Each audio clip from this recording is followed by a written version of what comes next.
اهلا بيكم يا حبايبنا في كل مكان. اهلا بيكم يا دكاترة الكورة.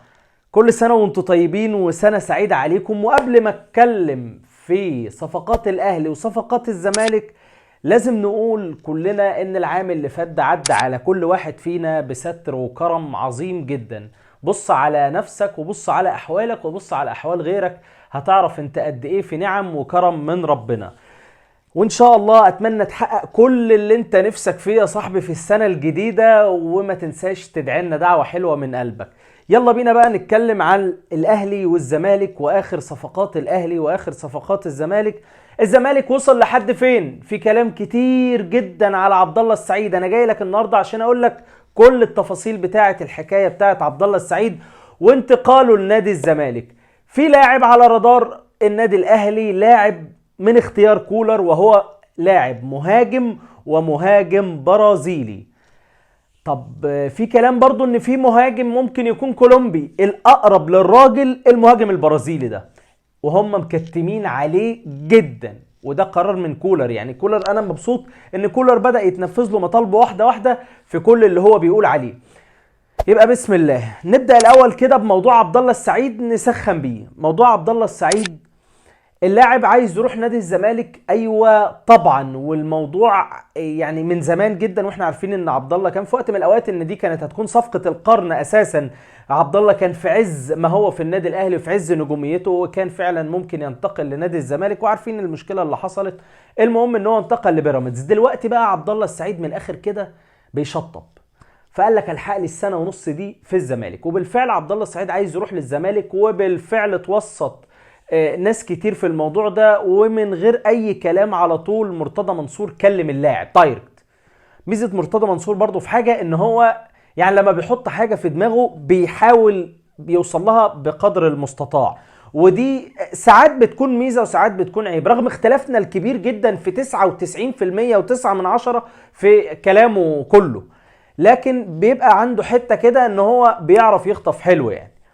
بالنسبه لعبد الله السعيد، مرتضى منصور كلمه: يا عبد الله هتيجي الزمالك؟ ايوه نعم، ما عنديش مشكله، بس بشرط عبد الله السعيد عايز ال 50 مليون اللي كان هياخدهم زمان ياخدهم دلوقتي.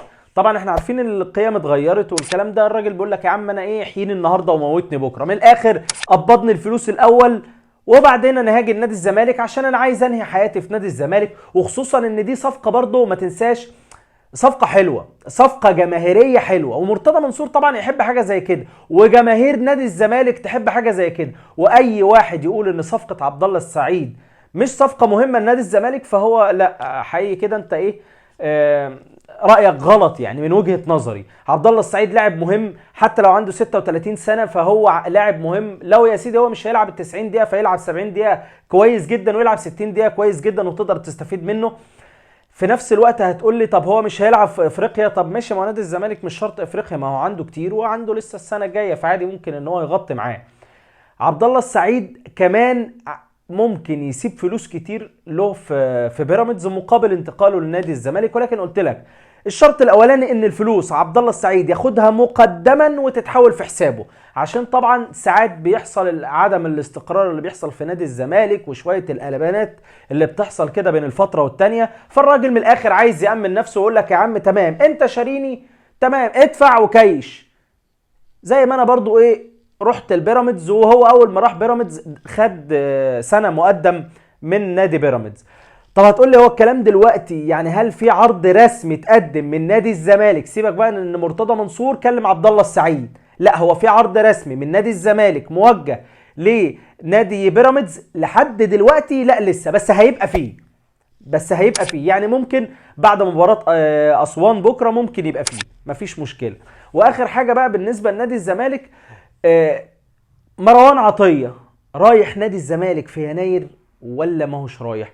طب مروان عطية الأهلي كان دخل في الصفقة دي. مروان عطية بفكرك بس لاعب منتخب مصر، اللعيب اللي بيلعب في خط وسط نادي الاتحاد السكندري، كان أقرب لنادي الزمالك في فترة الانتقالات السابقة.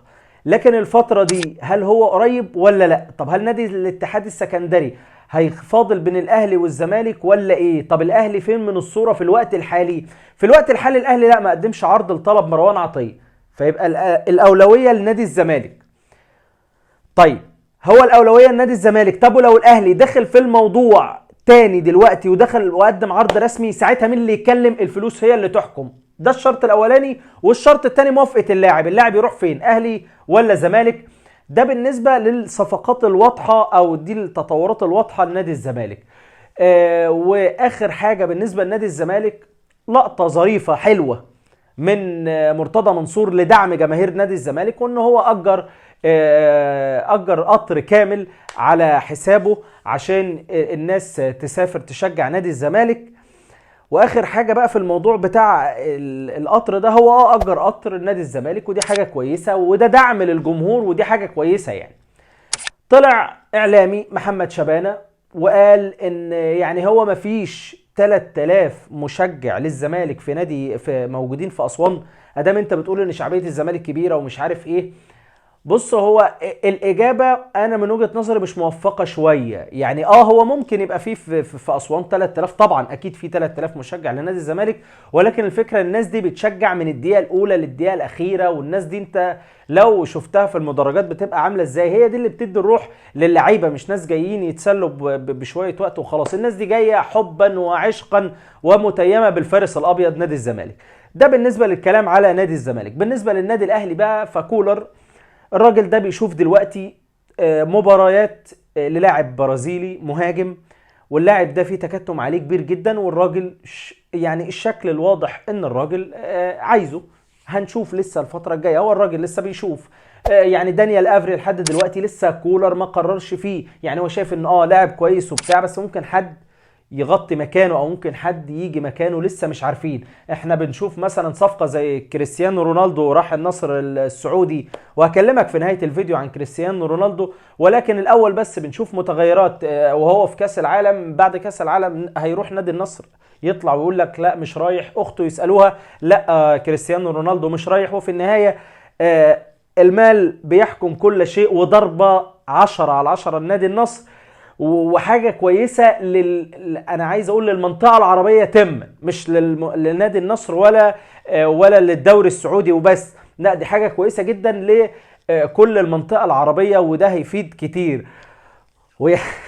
ويعني حاجه اخيره احب اعرفك بس يا ناسي، لو انت ناسي افكرك ان نادي الاتحاد السكندري هيلعب يوم 3 مارس تقريبا او 1 مارس في البطوله العربيه قدام نادي النصر السعودي.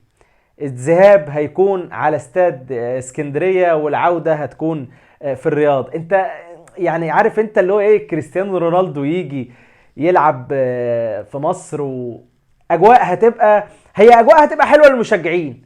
طب هي بالنسبه لكريستيانو الحقيقه الواحد مغلول منه يعني. انت راجل اسطوره، عملت كل اللي انت عايزه في الكوره، ممكن تخرج بشكل الطف من كده. ممكن خصوصا ان انت اساسا طلعت في يوم من الايام اتريقت على تشافي هرنانديز لما اتكلم مثلا عليه وقال مش مستحيل ان انا اروح دبي او اروح قطر، وهو تقريبا تشافي في قطر ومش عارف ايه وانا احلامي وانا طموحاتي.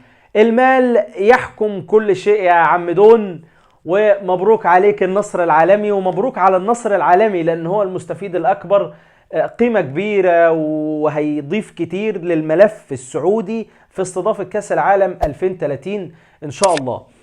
الحاجة التانية بقى وهو كهربا الراجل اللي لعب مباراة ودية ضد منتخب غانا وكان كويس فيها جدا، وكولر مقتنع بيه. خلي بالك كهربا مع دفعه للغرامة، اعتقد ان كهربا دلوقتي بيتجهز لمباراة المصري، مش لمباراة بيراميدز. طبعا هو مش هيلحق مباراة بيراميدز كده كده عشان هو لسه موقوف، لكن يلحق مباراة المصري.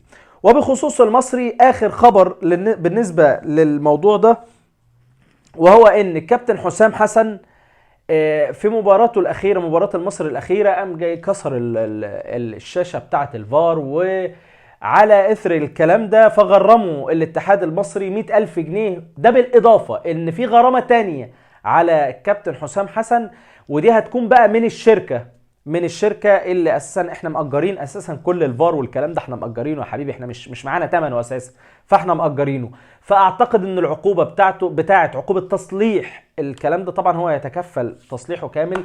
بس الفكره بقى ان انا عايز اقول لك هو تصليحه كامل يوصل لحوالي 20,000 دولار او 20,000 يورو تقريبا، مش فاكر هو دولار ولا يورو. المهم ان انت هتكيش كتير يا عم حسام عشان ايه ما ينفعش يبقى فيه خروج عن النص بالمنظر المسيء اللي احنا كنا شايفينه ده يعني.